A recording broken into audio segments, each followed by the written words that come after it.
जो गलत टाइम है कि इलेक्शन आया तो हम यह नोटिस काट दिया, तहसीलदार साहब ने ऐसा कर दिया, तो ये एक पार्टी को फ़ायदा पहुँचाने के लिए किया है।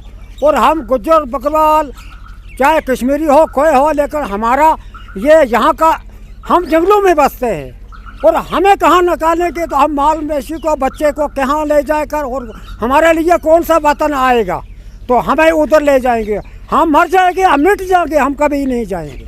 पहले तो मैं आपको बताऊँ, मैं गुलजार वानी से मैंने इलेक्शन भी लड़ी है असम्बली की। उसके बाद मेरा यहाँ पे आज इस डीडीसी इलेक्शन में बाइकाट मैंने किया था इस धूल की कॉन्स्टिट्यूंसी के लिए, क्योंकि हमारे यहाँ सबसे पहले जुंडी दाड़म की कॉन्स्टिट्यूंसी बनाई गई थी, जिसको फिर किसी वजह से ख़त्म कर दिया गया और उन लोगों के साथ नाइंसाफ़ी की। दूसरे नंबर पे यहाँ धूल में जो कॉन्स्टिट्यूंसी थी, इसको अनड्यू रिज़र्व कर दिया गया था एसटी के लिए, जो कि सिर्फ 20% एसटी है और 80% अदर्स हैं, जो कि जेन्युइन नहीं है। मैं इस प्रोटेस्ट में मैंने बाइकाट किया और मैंने वोट नहीं दिया, और जो मेरे वहाँ थे मेरे मानने वाले उनने भी वोट यहाँ पे नहीं दिया। इवन देन भी पोलिंग अच्छी हो गई, और जो लोग कहते हैं कि हमें हराया गया, ये तो उनको बेहतर पता होगा। लेकिन हाँ, एक नोटिस आई थी 26-27 तारीख को, पहले मैंने देखा एक नायब तहसीलदार ने नोटिस निकाली थी जो हैंड रिटन थी कि 1 हफ्ते के अंदर अंदर ज़मींदार निकल जाएं अपनी जो जगहें हैं, स्टेट लैंड है या फॉरेस्ट लैंड है, otherwise action will be taken. और उसके 1-2 घंटे के बाद तहसीलदार साहब ने भी दूसरी नोटिस निकाली, और वही कंटेंट था उसमें कि जो मेरे हिसाब से आज इलेक्शन के दौर में नहीं आनी चाहिए थी। बेशक गवर्नमेंट का एक ऑर्डर है कि लोगों को विकेट ज़मीन करनी पड़ेगी, लेकिन अभी कहीं पे कोई नोटिस नहीं निकाली गई थी। कुछ पार्टियों ने, खासकर एनसी ने, उन लोगों ने उसी नोटिस का वो लिया, कापी कराई और लोगों के दरवाज़ों पे लगा दी कि आपको हफ्ते में अपनी ज़मीनें खाली करनी पड़ेंगी। मेरे पास भी स्टेट लैंड है, लेकिन मैं कहता हूँ अगर आप वहाँ निर्मल सिंह का, कविंदर गुप्ता का, फारूक अब्दुल्ला का मकान जिस वक्त आप लोगे, उनकी स्टेट लैंड ले जाओगे तो मेरी सबसे पहले ले जाना, मुझे कोई एतराज़ नहीं होगा। गरीब के लिए क्यों ये कानून है? ऊपर से शुरू करो, गरीब खुद ही छोड़ देगा। इस कि गलत वक्त पे ये नोटिस निकाला गया और इससे एक मखसूस पार्टी को फ़ायदा हुआ और बहुत ज़्यादा फ़ायदा हो। बहुत ज़्यादा मजम्मत करते हैं, इस वक्त नहीं आने चाहता, ये नोटिस नहीं आना चाहता।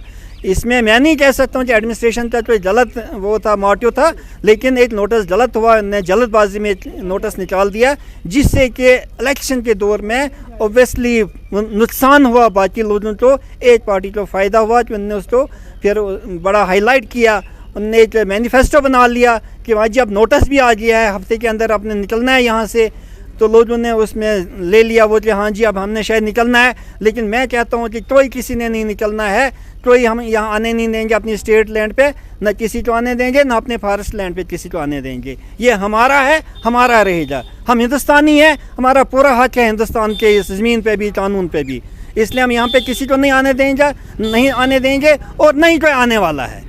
इसलिए मैं अपनी गरीब आवाम से कहना चाहता हूँ, खास तरह गुज्जर तबका है जो ज़्यादातर नव तोड़ों पे और जंगलों में है, इनको मैं कहना चाहता हूँ और विश्वास यकीन दिलाना चाहता हूँ कि ये लोग अपनी ज़मीनों से कहीं नहीं जाने वाले हैं, न इनको कोई निकालने वाला है। उतनी हिम्मत नहीं है, न मोदी में है, न अमित शाह में है, और न और किसी में है। कोई नहीं इनको निकालेगा, चाहे हमें एक उनका चतरा देना पड़े। और ये नई जंग शुरू कर रहे हैं, हम पूरी तरह लड़ेंगे अपनी ज़मीन को बचाने के लिए, अपने तहफ़्फ़ुज़ के लिए, हिंदुस्तान के आइन में रहकर।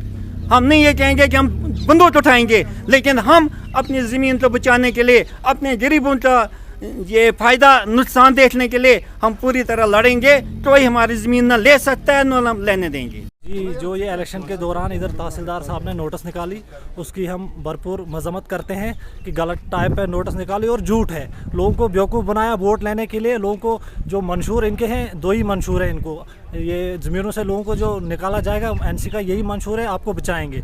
लोगों को काम देने चाहे एनसी को या कोई भी आए, लोगों को काम बनने चाहिए। इन्होंने सरासर गलत किया, ये जो इन लोगों को बेवकूफ़ बनाया, धोखा करके वोट लिया लोगों से, और हम कड़ी मजम्मत करते हैं। और गवर्नमेंट से हमारी अपील है ये कि इधर दोबारा इलेक्शन होना चाहिए। बिल्कुल गलत हुआ यहाँ पर। देखो, जहाँ तक हमें मालूमात है कि ये नोटिफिकेशन जो है पहले ही निकली हुई थी, अक्टूबर और सितंबर के महीने में, लेकिन इंतज़ामिया गूल इंतज़ामिया ने इसको कोड ऑफ कंडक्ट के दौरान जो है इसको सर्कुलेट किया, जिससे लोगों में खौफ हरास हो गया। मतलब लोग डरे कि कहीं ना कहीं हमें ज़मीनों से निकाला जाएगा, और उसका सीधा सीधा फ़ायदा जो है वो किसी पार्टी को हुआ है। इसलिए हम लेफ्टिनेंट गवर्नर इंतज़ामिया से जो है ये अपील करते हैं कि इस पे जो है गौर किया जाए। ना तुम सदमे हमें देते, ना ये फरियाद हम करते, न खुलते राज सर बस्ता, ना ये रुस्वाइयाँ होती। अस्सलामु अलैकुम व आदाब। देख रहे हैं लाजवाल, मैं लतीफ़ रज़ा आपकी खिदमत में हाजिर हूँ। नाज़रीन, मैं गूल के मुकाम पे मौजूद हूँ जहाँ पे आज हमें बीजेपी की जानिब से वर्करान ने यहाँ पे इनवाइट किया है, बुलाया है। जी हाँ, क्या इल्ज़ाम है आपका? सर, हमारा इल्ज़ाम ये है कि गूल के अंदर दोबारा इंतखाब कराया जाए, चुनाव कराया जाए, क्योंकि हमारी जो बीजेपी सरकार ने यहाँ पे काम किए हैं गूल के अंदर, हर गरीब को आगे लाया है। लेकिन जो ये नोटिसें निकाली गई, इसकी हमें समझ नहीं आ रही है कि ये तहसीलदार साहब ने नोटिसें कैसे निकाली एक्ट के अंदर। कौन सी नोटिसें? ये ज़मीनें खाली कर दो जी, आपकी ज़मीनें बंद होनी जा रही हैं, आप 7 दिन में इसको खाली कर दो। इसका पूरा मुद्दा आप हमें समझाएंगे, वजह क्या थी, इससे नोटिस का मायना क्या है और आपको इसको सियासत से कैसे जोड़ रहे हैं? सर, इसका तो अभी कोई आर्डर ही नहीं है कोर्ट ऑफ कंडक्ट में, ये कैसे इन्होंने नोटिसें निकाली, ये तो हमें इसकी कोई समझ नहीं आ रही है कि नोटिसें, अगर ऐसा कोई आर्डर था तो कोर्ट ऑफ कंडक्ट में क्यों निकाली गई। तो इससे क्या असर देखने को मिल रहा है आपके बकौल? रियासत में और कहीं भी नोटिसें जारी नहीं हुई, तो गूल के अंदर कैसे नोटिसें निकाली गई?